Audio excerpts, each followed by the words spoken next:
अस्सलामुअलैकुम सामीन 11 सफ़रुल मुज़फ़्फ़र और 17 अगस्त है।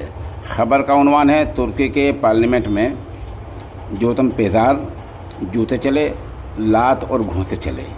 ख़बर थोड़ी तफसील से सुनिए। तुर्की पार्लियामेंट में होने वाले इजलास में हुकूमत और अपोजिशन अरकान के दरमियान झगड़े में लातों और मुक्कों का इस्तेमाल हुआ है।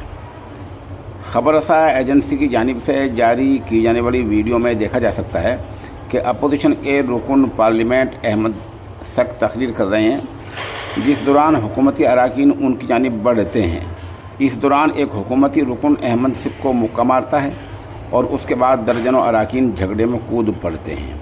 वीडियो में झगड़े के दौरान अपोजिशन के रुकन पार्लियामेंट के चेहरे पर पड़ने वाले निशान भी देखे जा सकते हैं, जबकि पार्लियामेंट के फर्श पर खून भी गिरा हुआ नजर आ रहा है। गैर मुल्की ख़बरसार एजेंसी के मुताबिक अपोजिशन रुकन जेल से इलेक्शन लड़ने वाले एक रुकन कान अताले को पार्लियामेंट आने की इजाज़त देने के हवाले से तकरीर कर रहे थे।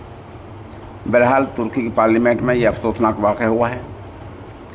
यहाँ हम यूट्यूब की गाइडलाइन की वजह से सिर्फ एक तस्वीर पेश कर रहे हैं, और अगर आपको ये मुकम्मल वीडियो देखनी है तो आप हमारे दस्तक डेली ऑनलाइन पर जाएँ, और वहाँ नहीं मिलती है तो आप हमारे नंबर 96 27 70 90 14 पर रब्ता कर लें।